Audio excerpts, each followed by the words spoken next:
Hello everyone and welcome to the video. Today I'm bringing you back for episode 1, 2, 3, 4, 5, 6, probably 7.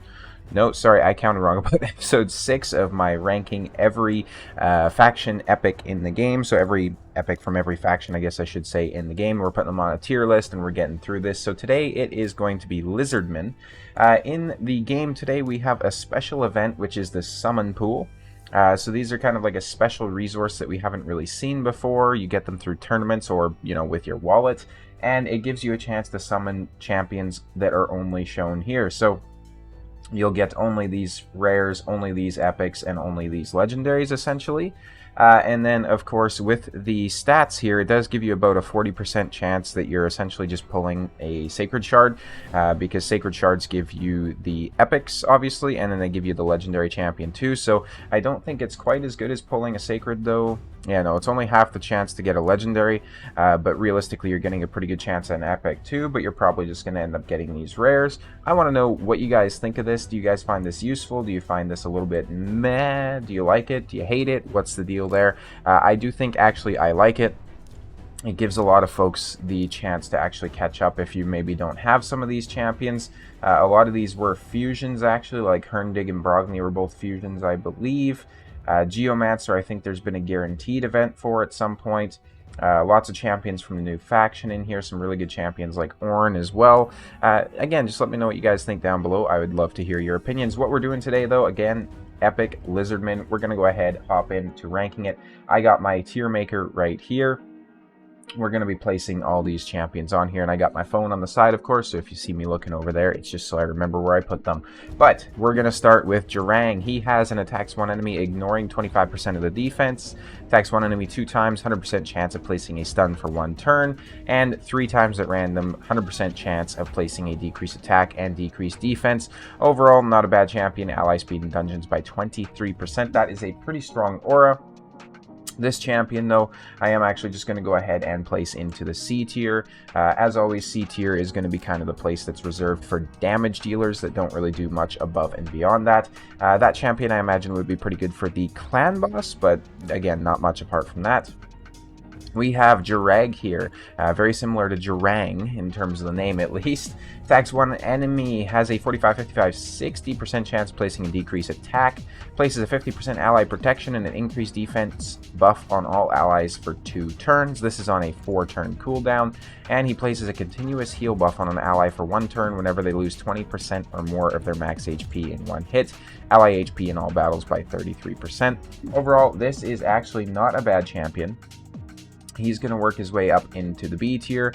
For support, he does some good stuff, but he doesn't do anything too insane. This is Venomage, the gal that is actually in the thumbnail as well.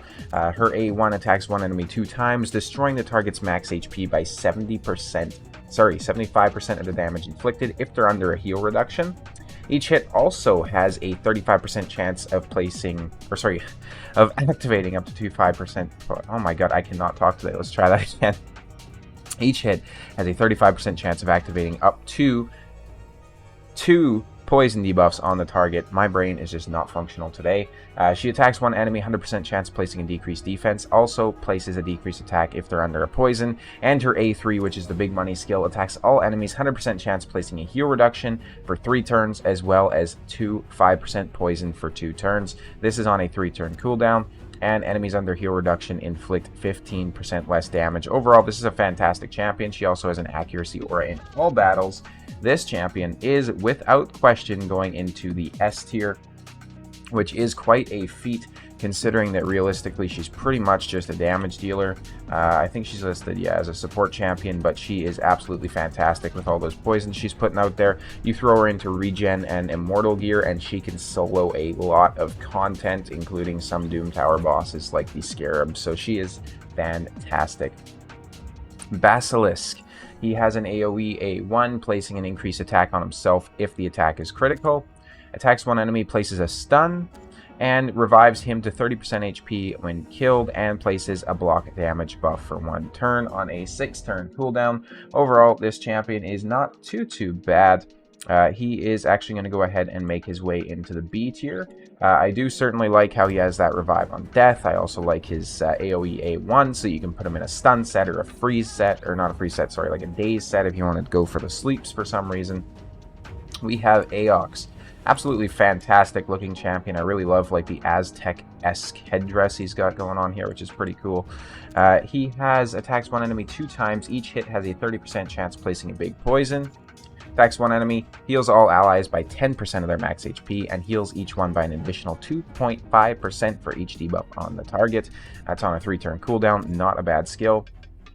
He also places a decrease attack on all enemies for 2 turns, has a 100% chance of decreasing each enemy's turn meter by 20%, places a decreased crit rate debuff on the target for 2 turns if they have 50% more turn meter after the turn meter decrease. Decent skill there. This guy gets a lot of use in Iron Twins, for example. He increases the duration of 2 random debuffs on the attacker by 1 turn when attack occurs once per hit, and an ally accuracy in Doom Tower. So Aox gets a lot of use in Iron Twins, like I said. He also gets a lot of use in places like Clan Boss, actually, like the old style Clan Boss. At least he is pretty useful there. So Aox, I'm going to go ahead and place into the A tier. I can't really justify putting him a little higher than that, though. We have Broodlord. He attacks one enemy 2 times. Each hit has a 50% chance placing a provoke if they're under a decreased speed. Places a 50% ally protection on an ally for 2 turns, then a block debuffs for them on 1 turn. He places a shield on himself for 2 turns equal to 20% of his max HP. Attacks all enemies, 40% chance placing a stun. That goes up to 50, goes up to 85 if they are under decreased speed. And whenever he is attacked or whenever allies under ally protection are attacked, he has a 45% chance placing the big version of decreased speed. And he increases ally defense in all battles by 25%. Overall, not too bad of a champion. Broodlord is actually going to go ahead and sit in the B tier. I think that's the best place for him. He's a decent support champion, but I wouldn't really see much use out of him apart from that. We have Itchy, is how I want to say that. She is a champion from the normal Doom Tower, if I recall correctly. She attacks one enemy, 15% chance placing an extra hit. Attacks one enemy, ignoring shield and block damage buffs. Places a block damage on herself for 1 turn if the attack kills an enemy. And she places an increased crit damage and increased attack on herself for 3 turns, then grants an extra turn on a 4-turn cooldown. And whenever she kills an enemy, decreases the cooldown of Crown Breaker by 1 turn. So this skill here, overall, the highest multiplier in her kit is going to be a 5 times attack, which is on her A2. So not that good of a champion, in all honesty. That is a pretty good multiplier for an epic, but then again, she is just a single target. I think she'd be a lot better if, for example, her passive reset the cooldown of Crown Breaker, because then she can kind of just come in and cycle turns and take out, you know, maybe Spiderlings or a campaign farmer or something like that. But she's going to have to sit in the C tier since she just isn't that useful. Next up, we have Drake. Drake is going to attack one enemy, granting an extra turn if the target is killed. This has a decent multiplier for an A1. It's like a 4 times or something like that. Attacks one enemy. If they have less than 50% HP, the attack is always critical. And attacks one enemy, placing the big version of decreased speed and decreased accuracy on all enemies for 2 turns if the attack is critical. Bit of a weird champion here. He's wanting to go for damage, obviously, with his crit hits and whatnot and his extra turns. But then again, he does still need accuracy to place the debuff, so it's going to be hard to build him out for both those roles.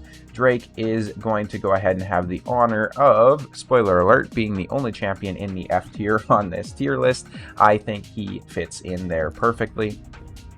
We have Yizzo, or Jizzo, however you want to say his name. He is, of course, one of the champions from the Call of the Arbiter series as well, so we got to see how he got this weapon on his arm here. He attacks one enemy 2 times. He places a shield for 3 turns and a counterattack for 2 turns on one ally, and then grants an extra turn. The value of the shield is proportional to his defense. And he attacks one enemy, 100% chance of placing a provoke for 2 turns. He also places a continuous heal on himself for 2 turns. Ally attack in all battles by 18%. Overall, pretty decent champion. I'm going to go ahead and put him into the B tier. He's decent for support. Don't really see much use out of him other than that. He does get some use in Hydra these days, though, just keeping the provoke on the head of something or rather that I don't recall. We have Quargon the Crowned. Attacks one enemy, has a 50% chance of increasing the duration of a random buff on a random ally by 1 turn. A lot of randomness going on there. This makes it hard to speed tune in Clan Boss, for example, if you extend the duration of an increased speed when it wasn't supposed to be or something like that on the wrong champion, can throw it out of tune there, so it's a bit weird having the random on the random. Heals all allies by 15% of their max HP, and places a shield buff equal to 15% of their max HP on all allies for 2 turns on a 3-turn cooldown. Not a bad skill. It would be infinitely better if it said his max HP, because then, you know, he's getting a bigger heal. You can just build him with a lot of HP and you can actually control the size of the heal and the shield. But for example, that's going to be a very small heal and a very small shield on a damage dealer. He places a perfect Veil buff and an increased attack for 2 turns on all allies whose attack is higher than their defense, and then basically a block debuffs for 1 turn and an increased defense for 2 turns for if their defense is higher on a 4-turn cooldown. Overall, not a terrible champion by any means. He is going to go ahead and sit in our B spot. The Lizardmen faction did actually turn out to be very middle heavy on the tier list. I was surprised. Delija, if I recall correctly, was part of a previous fusion. I don't recall for which champion though. She attacks one enemy 2 times. Each hit heals herself by 2% of her max HP. Each hit also has a 30% chance of placing a poison debuff for 2 turns. Then she attacks all enemies, 100% chance of placing a decreased attack. She places a continuous heal on everybody for 1 turn, and a shield equal to 20% of her max HP on all allies for 2 turns on a 4-turn cooldown. Definitely a better shield than the last champion we looked at. She also has a 50% chance of counterattacking when ally Lizardmen, except this champion, are attacked. Keep in mind, this is an HP-based champion, increasing HP in faction crypts by 30%. Overall, pretty decent champion, I would say. I'm going to go ahead and enter her into the B tier. She is kind of a damage dealer support type champion, so it's nice to have kind of an amalgamation of the 2 categories there. Next up, we have Broadmaw, who is the big fellow that actually does the revive in this faction. So attacks 1 enemy, has a 45% chance of placing a freeze for 1 turn. Places an increased crit rate and increased speed on all allies for 2 turns, and filling the turn meters of all allies by 15%. Pretty decent skill. Reviving 2 random dead allies with 25% HP, and placing a block damage buff on them for 1 turn when they're revived on a 4-turn cooldown, increasing ally defense in faction crypts by 33%. This champion, I'm going to go ahead and actually put into the A tier. Very good champion. If we were looking at like inside the Lizardmen faction alone, this champion would probably be S tier, just since he's really the only epic that can do a revive.